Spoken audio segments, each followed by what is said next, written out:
নবী এসেছে নূর নিয়ে, এসেছে সারা ভুবনেতে দেখো কেমন নূর ছেয়েছে। আলহামদুলিল্লাহি রাব্বিল আলামিন ওয়াসসালাতু ওয়াসসালামু আলা সাইয়্যিদিল মুরসালিন আম্মা বা'দ ফাআউযু বিল্লাহি মিনাশ শাইতানির রাজিম বিসমিল্লাহির রহমানির রহিম। আসসালাতু ওয়াসসালামু আলাইকা ইয়া রাসূলুল্লাহ ওয়া আলা আলিকা ওয়া আসহাবিকা ইয়া হাবিবাল্লাহ। আসসালাতু ওয়াসসালামু আলাইকা ইয়া নবিয়াল্লাহ ওয়া আলা আলিকা ওয়া আসহাবিকা ইয়া নূরাল্লাহ। প্রিয় ইসলাম ভাইরা এবং মাদানী চ্যানেলের দর্শকবৃন্দ, মাদানী চ্যানেলের ছোট্ট বন্ধুরা, আপনারা কেমন আছেন? আশা করি আল্লাহ তাআলার দয়াতে ভালো আছেন। আলহামদুলিল্লাহ আযজাওয়াজাল আমরাও ভালো আছি। আর উপস্থিত হয়েছি মাদানী চ্যানেল বাংলার এই রবিউন নূর শরীফের স্পেশাল ট্রান্সমিশনের একটি অংশ, ছোট্ট বন্ধুদের জন্য সাজানো এই অনুষ্ঠান আমাদের প্রিয় নবী সাল্লাল্লাহু তাআলা আলাইহি ওয়া সাল্লামে। ছোট বন্ধুরা, আপনারা যে যেখান থেকে এই অনুষ্ঠান দেখছেন বা শুনছেন, আপনাদের জানাই আন্তরিক শুভেচ্ছা এবং অভিনন্দন। ছোট বন্ধুরা, বাস্তবিকই রবিউল আউয়াল মাস যখন চলে আসে, আর বিশেষ করে 12ই রবিউল আউয়াল, যেই দিন নবী পাক সাল্লাল্লাহু আলাইহি সাল্লাম দুনিয়াতে আগমন করেছেন, এই দিনটি কতই না সুন্দর, চমৎকার এবং মধুর দিন। সকল ঈদের সেরা ঈদ, ঈদে মিলাদুন্নবী। আশা করি আপনারাও মিলাদুন্নবী উদযাপন করেছেন, মিলাদের আয়োজন করেছেন নিজেদের ঘরে, মিলাদুন্নবী সাল্লাল্লাহু আলাইহি সাল্লামের জুলুসে অংশগ্রহণ করেছেন। আল্লাহ তাআলা আপনাদেরকে বরকত দান করুক, উভয় জাহানের বরকত দান করুক। ছোট বন্ধুরা, বাস্তবিকই আপনার মিলাদুন্নবীর মাহফিলে আয়োজন করার অনেক ফজিলত এবং বরকত রয়েছে। আসলে অনেক সময় বলা হয় যে যখন কেউ কিছু চায়, অন্তর থেকে চায়, তো আল্লাহ তাআলা তার স্বাদ, তার ইচ্ছাকে পূরণ করে নেন। ইনশাআল্লাহ তাআলা শুনবো। আসুন আমরা দুরূদে পাক পাঠ করার ফজিলত সম্বলিত একটি হাদিসে মোবারকা শ্রবণ করি। এরপর ইনশাআল্লাহ তাআলা আমরা আলোচনাও শুনবো। আজকে নবী পাক সাল্লাল্লাহু আলাইহি সাল্লামের সম্মান মর্যাদাও শ্রবণ করবো ইনশাআল্লাহ আযজা ওয়াজাল। আমাদের প্রিয় নবী রাসূল আরবি, আল্লাহ তাআলা সর্বশেষ নবী, রাহমাতুল লিল আলামিন, শফিউল মুজনবিন সাল্লাল্লাহু তাআলা আলাইহি ওয়া সাল্লাম ইরশাদ ফরমান, নিশ্চয় কিয়ামতের দিনের ভয়াবহতা এবং হিসাব নিকাশ থেকে তাড়াতাড়ি মুক্তি পাবে সেই ব্যক্তি যে আমার উপর দুনিয়াতে অধিক হারে দুরূদে পাক পাঠ করবে। সুবহানাল্লাহ, সুবহানাল্লাহ। ছোট বন্ধুরা, একটু চিন্তা করি, কিয়ামতের দিন কেমন এক দিন হবে, যেই দিনে মাত্র সূর্য 1.25 মাইল উপরে থাকবে আর জমিন হবে তামার। বলা হয় যে মানুষ যে হিসাব দেবে, হিসাব দিতে দিতে তার অনেক সময় লেগে যাবে, কিন্তু ওই কঠিন দিনেও মানুষের হিসাব নিকাশ তাড়াতাড়ি হবে এবং কিয়ামতের যে ভয়াবহতা রয়েছে, এটা থেকে মুক্তি পাবে সেই যে নবী পাক সাল্লাল্লাহু আলাইহি ওয়াসাল্লামের উপর অধিক হারে দুরূদে পাক পাঠ করবে। তো কেন বা আমরা ওই সৌভাগ্যবানদের অন্তর্ভুক্ত হব না, যারা অধিক হারে দুরূদে পাক পাঠ করে আল্লাহ রসুলকে সন্তুষ্ট করবে এবং আল্লাহ রসুলের নৈকট্যতা অর্জন করবে, পাশাপাশি কিয়ামতের দিনের ভয়াবহতা এবং হিসাব নিকাশের যেই ঝামেলা রয়েছে, এই ঝামেলা থেকে মুক্তি পাবে। এমন সৌভাগ্যবান আমরা কেনই বা হব না? নিয়ত করে নিই, ইনশাআল্লাহ তাআলা আমরাও এমন সৌভাগ্যবান ব্যক্তিদের অন্তর্ভুক্ত হব ইনশাআল্লাহ আযজা ওয়াজাল। সাল্লু আলাল হাবিব সাল্লাল্লাহু তাআলা আলা মুহাম্মদ সাল্লাল্লাহু তাআলা আলাইহি ওয়াসাল্লাম। ছোট বন্ধুরা, মাদানী চ্যানেল দর্শকবৃন্দ, আমরা দেখছি অনুষ্ঠান আমাদের প্রিয় নবী সাল্লাল্লাহু আলাইহি ওয়াসাল্লাম। আর ঈদে মিলাদুন্নবী সাল্লাল্লাহু আলাইহি ওয়াসাল্লাম উদযাপন করার অনেক বরকত রয়েছে। একটি ঘটনা এমন রয়েছে, মিশরে এক আশিকে রাসূল ছিল, যিনি প্রতি বছর নবী পাক সাল্লাল্লাহু আলাইহি ওয়াসাল্লামের মিলাদুন্নবীর খুশি উদযাপন করতে গিয়ে নিজের সম্পদ ব্যয় করত। তিনি মিলাদুন্নবীর আয়োজন করত। তো তার পাশের এক প্রতিবেশী ছিল অমুসলিম মহিলা। সে তার স্বামীকে জিজ্ঞাসা করলো যে আমাদের প্রতিবেশী মুসলমান, সে কি করে? তখন তার স্বামী বলতে লাগলো যে সে মুসলমান, সে প্রতি বছর এই মাস এলে তাদের নবী সাল্লাল্লাহু আলাইহি সাল্লামের মিলাদুন্নবী জন্মদিন পালন করে। তখন ওই মহিলা বলে উঠল যে মুসলমানদের রীতি কতই না সুন্দর, যে তারা মিলাদুন্নবীর কি করছে, আয়োজন করছে, খুশি উদযাপন করছে। যখন রাত হলো, ওই অমুসলিম মহিলার ভাগ্য জেগে উঠল। সে দেখতে পেল নবী পাক সাল্লাল্লাহু আলাইহি ওয়াসাল্লাম স্বপ্নে তাশরিফ নিয়ে এলেন, তার চারপাশে লোকজন ভিড় রয়েছে, কোথাও যাচ্ছে। এক ব্যক্তিকে ওই মহিলা জিজ্ঞাসা করলো যে আপনাদের মধ্যে থেকে এই নুরানি সুন্দর চেহারাওয়ালা বা বুজুর্গ কে, আর আপনারা কোথায় যাচ্ছেন? তখন ওই ব্যক্তি বলল যে আমরা এই এলাকায় একজন আশিকে রসুল আছে যে প্রতি বছর নবী পাক সাল্লাল্লাহু আলাইহি ওয়াসাল্লামের মিলাদ উদযাপন করে, তাকে খায়র ও বরকত দেওয়ার জন্য যাচ্ছি। আর উনি হচ্ছে আমাদের মুসলমানদের নবী করিম সাল্লাল্লাহু তাআলা আলাইহি ওয়াসাল্লাম। ওই মহিলা ওই ব্যক্তিকে জিজ্ঞাসা করলো, আচ্ছা আপনাদের নবী কি আমার কথার উত্তর দেবে? আমি তো অমুসলিম। তখন ওই ব্যক্তি বলল, জি অবশ্যই দিবে। তখন ওই মহিলা নবী পাক সাল্লাল্লাহু আলাইহি ওয়াসাল্লামকে ডাক দিলেন এবং বললেন, আমি তো অমুসলিম, আপনি আমার কথার উত্তর দিবেন? তখন নবী পাক সাল্লাল্লাহু আলাইহি ওয়াসাল্লাম তাকে সুসংবাদ দিলেন যে তোমার জন্য সুসংবাদ, তুমি অতি শীঘ্রই মুসলমান হতে যাচ্ছ। ওই মহিলা সে অতর্কিতভাবে বলে উঠল, সে ইসলাম ধর্ম গ্রহণ করে নিল। সুবহানাল্লাহ সুবহানাল্লাহ। আর সে নিয়ত করলো, আমি কি করব, আমার সম্পদ সব আমি আল্লাহর রাস্তায় খরচ করব, নবী পাক সাল্লাল্লাহু আলাইহি ওয়াসাল্লামের মিলাদের খুশিতে আমি আমার সম্পদ খরচ করব। এরপর যখন তার ঘুম ভাঙলো, সকাল হলো, সে এটাই নিয়ত করলো যে তার সম্পদকে মিলাদুন নবীর খুশিতে খরচ করবে। যখন সে ঘর থেকে বের হলো, দেখলো তার স্বামী খাবারের আয়োজন করেছে। তখন জিজ্ঞাসা করলো, এগুলো কেন করা হচ্ছে? তখন ওই ব্যক্তি বলে উঠল, তুমি মুসলমান হয়ে গেছো আর এই কারণেই এই খাবারের আয়োজন। তখন ওই মহিলা সে অবাক হলো, জিজ্ঞাসা করলো, আপনি কিভাবে জানলেন? তখন বলল যে নবী পাক সাল্লাল্লাহু আলাইহি ওয়াসাল্লামের হাতে হাত রেখে আমিও মুসলমান হয়ে গিয়েছি। সুবহানাল্লাহ। ছোট বন্ধুরা দেখুন, মিলাদুন্নবীর খুশি উদযাপন করার কত ফজিলত বরকত রয়েছে। অমুসলিমের ইসলাম ধর্ম গ্রহণ করার সৌভাগ্য হয়েছে। আমরা যদি মুসলমান হয়ে মিলাদুন্নবী আয়োজন করি তাহলে আমাদের কত সৌভাগ্য বরকত অর্জিত হবে। ছোট বন্ধুরা, আমরা ইনশাআল্লাহ তাআলা নিজেদের ঘরে এই মাসব্যাপী সারা বছরই মিলাদুন্নবীর আয়োজন করব ইনশাআল্লাহ আজ্জা ওয়াজাল। ছোট বন্ধুরা, আমাদের অনুষ্ঠানে আমরা কোরআনে পাকের তেলাওয়াত শ্রবণ করি। আসুন আমরা কোরআনে পাকের তেলাওয়াত শুনবো। সাল্লু আলাল হাবিব সাল্লাল্লাহু তাআলা আলা মুহাম্মদ সাল্লাল্লাহু আলাইহি ওয়াসাল্লাম। আউযু বিল্লাহি মিনাশ শাইতানির রাজীম। বিসমিল্লাহির রহমানির রহিম।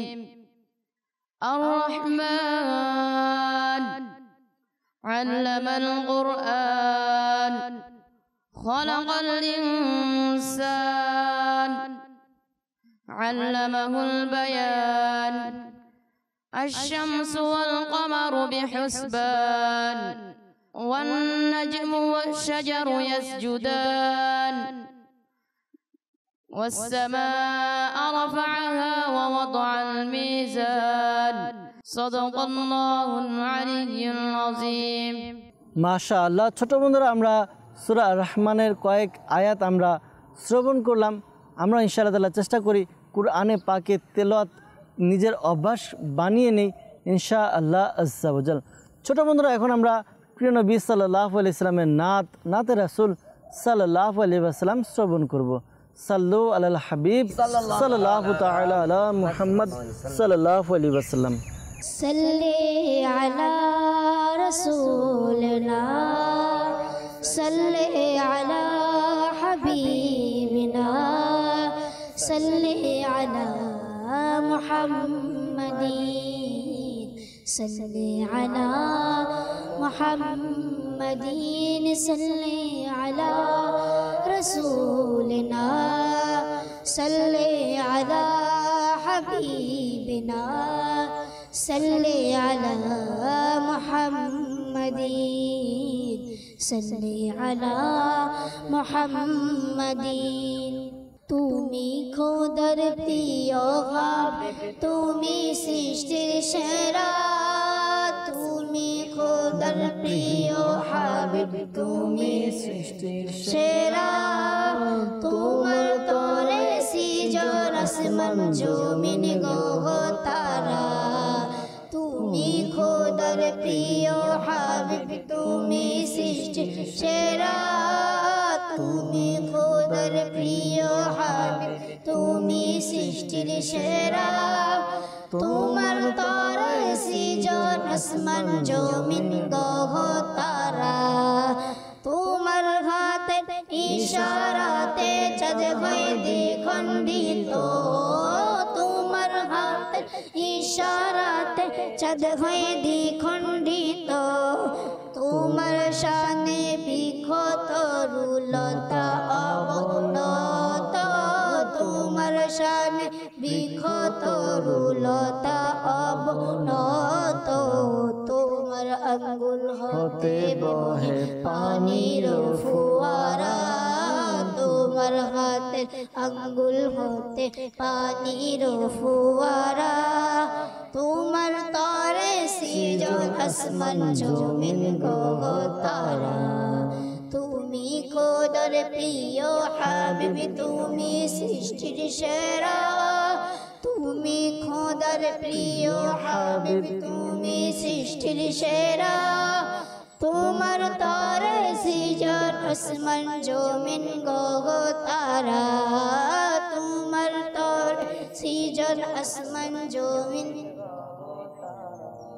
তোমাকে না দেখলে আমার জীবন হবে বেকার তোমাকে না দেখলে আমার জীবন হবে বেকার দেখিতে নয়ন যুগল তৃষিত যে আমার দেখিতে নয়ন যুগল তৃষিত যে আমার ও গো মোর নুরানি নবী দেখাও না চেহারা ও গো মোর নুরানি নবী দেখাও না চেহারা তোমার তরে সৃজন আসমান জমিন গ্রহ তারা তুমি খোদার প্রিয় হাবিব তুমি সৃষ্টির সেরা তোমার তরে সৃজন আসমান জমিন গ্রহ এমন নূরের প্রদীপ তুমি যার নেই কোনো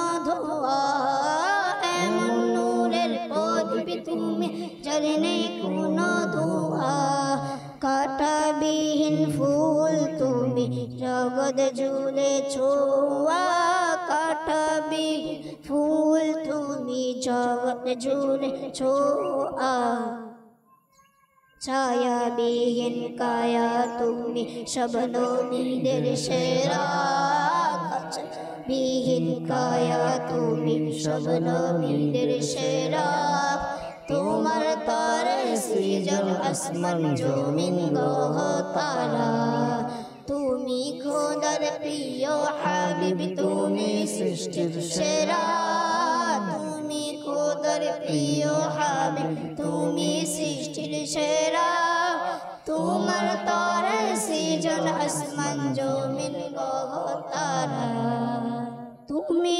রাজি হলে আমার খোদা হবে রাজি তুমি রাজি হলে আমার খোদা হবে রাজি রাজি থেকো আমার উপর ও হে খোদার প্যারা রাজি থেকো আমার উপর ও হে খোদার প্যারা তোমার তরে সৃজন আসমান জমিন গ্রহ তারা তুমি খোদার প্রিয় হাবিব তুমি সৃষ্টির সেরা তুমি খোদার প্রিয় হাবিব তুমি সৃষ্টির সেরা তোমার তরে সৃজন আসমান জমিন গ্রহ তারা মাশাআল্লাহ ছোট বন্ধুরা আমরা নাতে রাসূল সাল্লাল্লাহু আলাইহি ওয়াসাল্লাম শ্রবণ করলাম আমাদেরও এই রবিউল আউয়াল মাস নয় পুরো বছরই আশিকের রাসূল নাতে রাসূল পাঠ করতে থাকে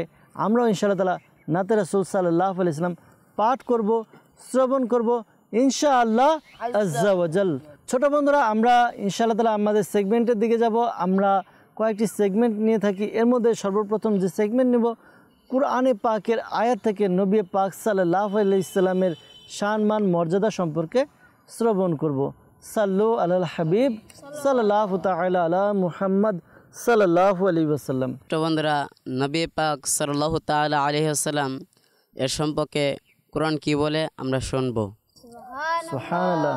কোরআনে পাকে 3 পারা সূরা আলী ইমরানের 81 নং আয়াতে আল্লাহ তাআলা ইরশাদ ফরমান, বিসমিল্লাহির রহমানির রহিম, وَإِذْ أَخَذَ اللَّهُ مِيثَاقَ النَّبِيِّينَ لَمَا آتَيْتُكُم مِّن كِتَابٍ, যা কানজুল ঈমান থেকে অনুবাদ।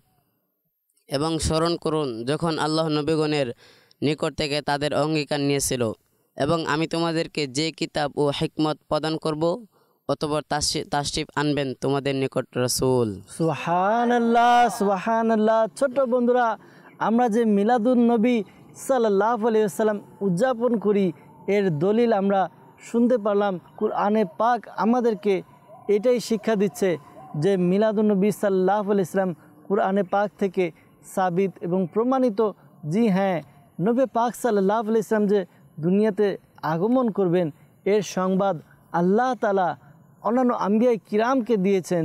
শুধু দেননি, বরঞ্চ আল্লাহ নবী সাল্লাল্লাহু আলাইহি ওয়াসাল্লামের আনুগত্য করার, নবী পাক সাল্লাল্লাহু আলাইহি ওয়াসাল্লামকে সত্যায়ন করার ব্যাপারেও অঙ্গীকার নিয়েছেন। সবার থেকে, সকল আম্বিয়া কিরাম থেকে অঙ্গীকার নেওয়া হয়েছে। আর আমাদের নবী সেরা নবী, আমাদের নবী সকল নবী সরদার, আল্লাহ তাআলা আমাদেরকে মিলাদুন নবী প্রতি বছর ধুমধামের সাথে আয়োজন করার, পালন করার, উদযাপন করার তৌফিক দান করুক। ছোট বন্ধুরা, আমরা আরেকটি সেগমেন্টের দিকে যাব। আমাদের আরেক ছোট বন্ধু থেকে আমাদের প্রিয় নবী সাল্লাল্লাহু তাআলা আলাইহি ওয়া সাল্লামের মুজিজা সম্পর্কে শ্রবণ করব। সাল্লু আলাল হাবিব সাল্লাল্লাহু তাআলা আলা মুহাম্মদ সাল্লাল্লাহু আলাইহি ওয়াসাল্লাম। প্রিয় ছোট্ট বন্ধুরা, আজকে আমরা শুনবো আমাদের প্রিয় নবী সাল্লাল্লাহু তাআলা আলাইহি ওয়াসাল্লামের মুজিজা। সুবহানাল্লাহ। 12 রবিউল নূর শরীফে আল্লাহ তাআলার প্রিয় হাবিব সাল্লাল্লাহু তাআলা আলাইহি ওয়াসাল্লাম শুভ আগমন করার সাথে সাথে কুফরি ও শিরিকের মেঘ কেটে গেল। সুবহানাল্লাহ। এবং ইরানের সম্রাটে যে অগ্নিকুণ্ড 1000 বছর ধরে জ্বলছিল তা মুহূর্তে নিভে গেল। সুবহানাল্লাহ। কাবা শরীফ আনন্দিত হতে লাগলো। সুবহানাল্লাহ। মূর্তিগুলো নিচে মাথা নিচু করে পড়ে গেল। সুবহানাল্লাহ, সুবহানাল্লাহ।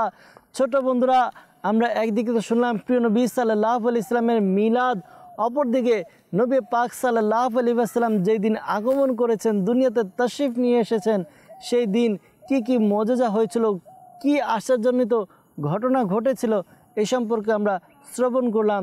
1000 বছর যাবৎ যে অগ্নিকুণ্ড জ্বলছিল, সেই অগ্নিকুণ্ড মুহূর্তেই নিভে গেল। অন্ধকার যে ছিল, অন্ধকার দূর হয়ে গেল। এবং এই 12 রবিউল আউয়ালে কাবা ঘরে যে মূর্তি ছিল তা ধসে পড়লো। তো সুবহানাল্লাহ, সুবহানাল্লাহ। নবী পাক সাল্লাল্লাহু আলাইহি ওয়াসাল্লাম যখন আগমন করেছেন, তখন থেকেই এই অলৌকিক বিষয়গুলো দেখা গিয়েছে, মুজিজাগুলো দেখা গিয়েছে। আল্লাহ তাআলা আমাদেরকে নবী পাক সাল্লাল্লাহু তাআলা আলাইহি ওয়াসাল্লামের শান, মান, মর্যাদা বর্ণনা করার তৌফিক দান করুক। ছোট বন্ধুরা, আমরা যাব আমাদের সর্বশেষ সেগমেন্ট, যা হচ্ছে নবী পাক সাল্লাল্লাহু আলাইহি ওয়াসাল্লামের অবয়ব দৈহিক আকৃতি, এর বিবরণ আমরা শুনবো।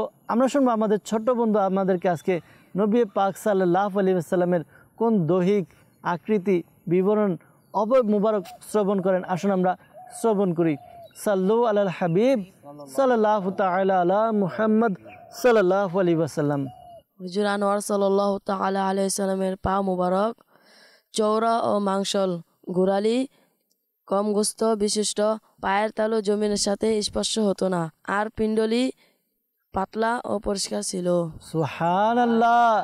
ছোট বন্ধুরা, আমাদের প্রিয় নবী সাল্লাল্লাহু তাআলা আলাইহি ওয়াসাল্লামের পা মুবারক কেমন ছিল তা আমরা শুনলাম, জানতে পারলাম। ছোট বন্ধুরা, আমরাও ইনশাআল্লাহ তাআলা নবী পাক সাল্লাল্লাহু আলাইহি ওয়াসাল্লামের সম্মান সম্পর্কে আলোচনা করব, একে অপরকে জানাবো। আমরা আজকে জানলাম, আমাদের এই অনুষ্ঠানের মাধ্যমে আমরা নবী পাক সাল্লাল্লাহু আলাইহি ওয়াসাল্লামের সম্মান মর্যাদা শিখেছি, জানতে পেরেছি। আমরা অপরকে শিক্ষা দিব, অপরকে জানাবো নবী পাক সাল্লাল্লাহু আলাইহি ওয়াসাল্লামের শান, মান, মর্যাদা আল্লাহ তাআলা এত উঁচু করেছেন, এত উঁচু করেছেন। আল্লাহ তাআলা তার প্রিয় হাবিব সাল্লাল্লাহু আলাইহি ওয়াসাল্লামের নাম নিজের নামের সাথে মিলিয়ে দিয়েছেন। যেখানে আল্লাহ তাআলার নাম হবে, সেখানে নবীর নাম হবে। কালেমার মধ্যে, পাশাপাশি নামাজের মধ্যে এবং প্রতিটি স্থানের মধ্যে, প্রতিটি জায়গায় আল্লাহ তাআলা নিজের নামের সাথে নিজের মাহবুব সাল্লাল্লাহু আলাইহি ওয়াসাল্লামের নামকে একত্রিত করে দিয়েছেন। আল্লাহ তাআলা আমাদেরকেও নবী পাক সাল্লাল্লাহু আলাইহি ইসলামের সম্মান মর্যাদা বোঝার এবং আলোচনার এবং প্রিয় নবী সাল্লাল্লাহু আলাইহি ইসলামের বরকত অর্জন করার তৌফিক দান করুক। ছোট বন্ধুরা, বিদায় নেওয়ার সময় হয়ে গিয়েছে, বিদায় নিব। এর পূর্বে আসুন আমরা নবী পাক সাল্লাল্লাহু আলাইহি ইসলামের আগমনের খুশিতে কিছু নারা আমরা একসাথে নারা লাগাই। আকার আগমন, দাতার আগমন, হুজুরের আগমন, রাসূলের আগমন, প্রিয় নবীর আগমন, নূরের আগমন, হুজুরের আগমন, হাজিরের আগমন, নাজিরের আগমন, আমাদের প্রিয় নবীর আগমন। মারহাবা ইয়া মুস্তাফা সাল্লাল্লাহু তাআলা আলাইহি ওয়াসাল্লাম। ছোট বন্ধুরা, ভালো থাকবেন, সুস্থ থাকবেন। মাদানী চ্যানেলের অন্যান্য যে অনুষ্ঠান রয়েছে, অনুষ্ঠানগুলো দেখতে থাকবেন। অনেক ইলমে দিন শিখতে পারবো ইনশাআল্লাহ আজ্জা ওয়াজাল। ভালো থাকুন, সুস্থ থাকুন। সাল্লু আলাল হাবিব সাল্লাল্লাহু তাআলা আলা মুহাম্মদ সাল্লাল্লাহু তাআলা আলাইহি ওয়াসাল্লাম। নূর নবী এসেছে, নূর নিয়ে এসেছে, সারা ভুবনেতে দেখো কেমন নূর ছেয়েছে।